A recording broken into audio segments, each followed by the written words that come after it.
Right, we've now built the circuit board, as you've seen. We're now going to build a little motor for it. What I've actually got there, as you probably can see, 15mm MDF. Went down to our local DIY store and got some of this little piping. As you can see, nothing special, just a piece of PVC piping. Must be non-conductive plastic or whatever. You could use metal and put a piece of tape around it if you want, but I recommend this stuff. Drilled an appropriate hole for it. I'm not going into all the measurements because I don't know what size of materials you're going to be using. So we'll just tap that in there, like so. There you go, nice tight fit. Same with that one. Tap that in there. Nice tight fit. There's your little bobbin.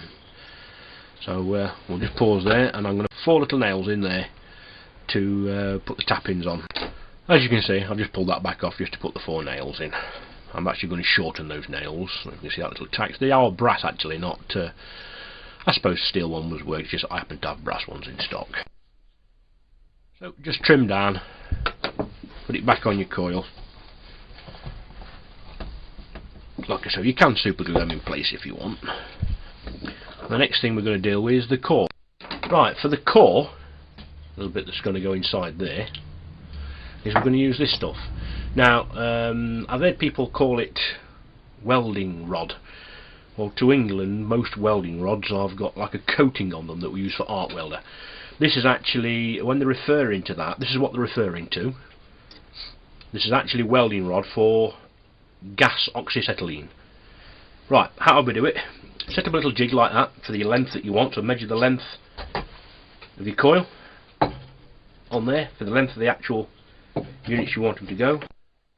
Place it on, nice and square, and then cut. You can see one, put the next one up against a piece of timber and cut. And see, you'll get them all exactly the same. So I'll come back to that in a few seconds. There you go, all our rods, all our core, centre core bits, all now cut to the same length. And we now just fit them in. Just literally plonk them in. No particular arrangement. Now the last one, all I do with that, or what I would do, is just file the end, like so, so you end up with a point on it. I don't know if you can actually see that on this camera.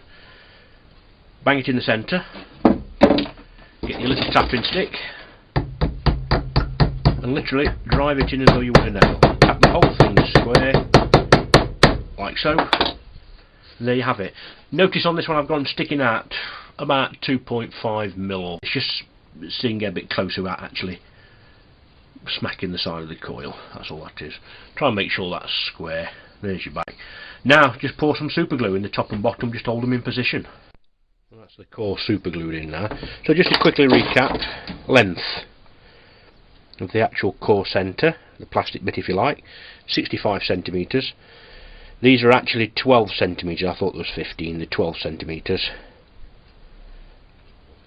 and that's about 12cm depth as well.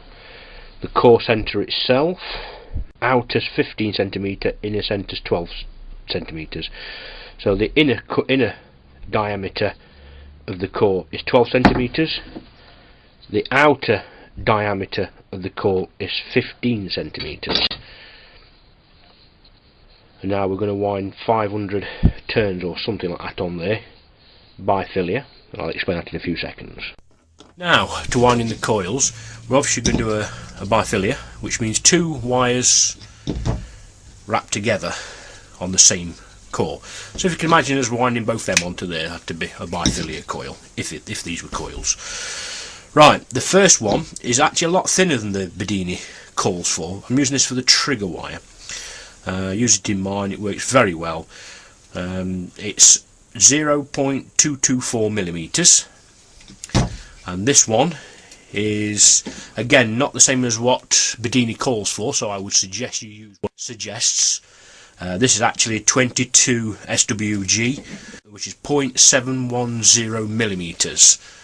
So we're going to wind that now. Just to start, we're actually going to tin the ends of these. So again, just tin these in the same way as I did be somebody doing that circuit. Right, now both they're tinned, what we're going to actually do is we're actually going to write on this coil, on the end of this coil here, we're going to put S, which means start, on those two. So that's where we actually going to start the winding. So these two we've just tinned are going to be soldered to end of them. So we're going to put that as the trigger wire, and that as the run coil. So we'll put an R. So ST means start of the trigger coil, and S means start of the run coil. So I'll now get on and solder those in the relevant positions. Right, next stage, they're soldered on, if you can actually see that, is we now pull those together, tuck them down like so, get a piece of tape and just tape them to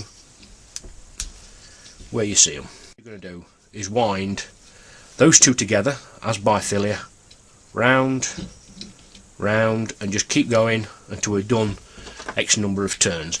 I believe about 500 turns. It's not really relevant as far as I'm concerned, providing your ohmage is correct, but we'll stick to what Bedini says. I think that was 450 to 550 turns, something around there. So I'll get on with doing that and come back to you. Well, I decided to run all my wire out because I want to recover this. So in other words, when I've done this demonstration, I'm going to strip it all down anyway. Unless somebody wants to give me 50 quid for the whole thing working. Joking. So I'm now. So this has actually got 800 turns on this of both wires, and I'm now just going to do the same with them on them two as before when I did them two. As you can see, that's the coil finish. Now we're just going to put some tape around this area just to protect them against any solder or anything like that may drop on them. So we've actually got, as you can see, we've got two turns now. We've actually got the run, if you like, the run part of the coil and the trigger side. So now you know that's the start, and that's the start of the two coils. Very important to know that, because that's important to where it goes on the circuit. If you get those the wrong way around, things won't work as they should. Probably would still work, but not as it should. You might find that one or two of your circuits that you've done have don't seem to be as good as other people's. That might actually be the problem. As you can see, that's more or less the coil finished. In the next video coming up is the rotor. This is one that I had off for another one I was going to build. It's actually got a few more holes than I require. This is what's coming up in the next video, building the rotor. I'm probably able to actually see it running as well in the next video.